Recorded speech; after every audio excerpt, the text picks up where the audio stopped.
2004లో 2014 దాకా కాంగ్రెస్ పార్టీ మన్మోహన్ గారి నాయకత్వంలో సోనియా గాంధీ గారి చైర్పర్సన్ గా యూపీఏ 1 యూపీఏ 2 లో పెట్రోల్ మీద ఎంత క్రమశిక్షణ బాధ్యతగా ఈ దేశానికి ప్రజలకి యూపీఏ ప్రభుత్వం చేసింది. మీరేం చేస్తున్నారు? నేను ఒక చిన్న ఉదాహరణ చెప్పదలుచుకున్నా. ఆ రోజు 2004లో డాలర్ రేటు 45 రూపాయల 60 పైసలు ఉంది. 2004లో మన్మోహన్ సింగ్ గారు ప్రధానమంత్రిగా ఉన్నప్పుడు ఆ రోజు బ్యారెల్ ధర 37 రూపాయలు ఉంది. 37 రూపాయలు బ్యారెల్ ధర ఉంటే మీకు పెట్రోల్ 35 రూపాయల నుంచి 36 రూపాయలు ఉంది 2004లో. అదే డీజిల్ ధర 22 రూపాయల నుంచి 24 రూపాయలు ఉంది 2004లో. 2014లో కాంగ్రెస్ ప్రభుత్వం దిగిపోయే రోజుకి ఆ రోజుకి డాలర్ ధర 62 రూపాయలు, బ్యారెల్ ధర 108 రూపాయలు, పెట్రోల్ ధర 45 రూపాయల నుంచి 55 రూపాయలు. ఆ 2014 చివరి వరకు డీజిల్ ధర 31 రూపాయల నుంచి 35 రూపాయలు, 35 రూపాయల నుంచి 38 రూపాయలు. అదే బీజేపీ ప్రభుత్వం వచ్చింది. ఈ 10 సంవత్సరాల్లో డాలరు దారుణంగా రూపాయి పడిపోయి 2014లో 62 రూపాయలు ఉంటే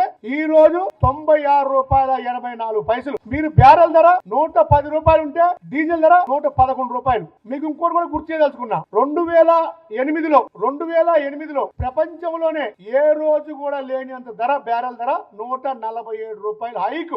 ఇప్పుడు కొట్టిన బ్యారెల్ ధర ప్రపంచ చరిత్రలో హైయెస్ట్ రేట్ ఎప్పుడంటే 2008లో 147 రూపాయలకి వెళ్ళింది. ఆ రోజు పెట్రోల్ ధర ఎంత ఉందా చెప్పండి? 55 రూపాయలు పెట్రోల్ ధర, డీజిల్ ధర 58 రూపాయలు, 38 రూపాయలు డీజిల్ ధర. అంటే అంత తారాస్థాయికి చేరిన బ్యారెల్ ధర యూపీఏ ప్రభుత్వం చాలా క్రమశిక్షణతో పెట్రోల్ డీజిల్ ధరలు పెంచాల కంట్రోల్ చేసింది. ఆ రోజు 10 రూపాయలు పావలా పెంచితే సిలిండర్ పెట్టుకొని ఆ సిలిండర్ లాగా ఒక ఆమె ఉండే ఢిల్లీలో ఆ ముందు కూర్చొని ప్రతి రోజు రోడ్డు మీద కూర్చునేది. ఈ రోజు ఏం జరుగుతుంది? ఈ రోజు యూపీఏ ప్రభుత్వానికి 10 సంవత్సరాలు, బీజేపీ ప్రభుత్వానికి 12 సంవత్సరాలు కంపేర్ చేసుకుంటే ఆర్థిక వ్యవస్థ ఈ 12 సంవత్సరాల్లో చిన్న భిన్నమైంది.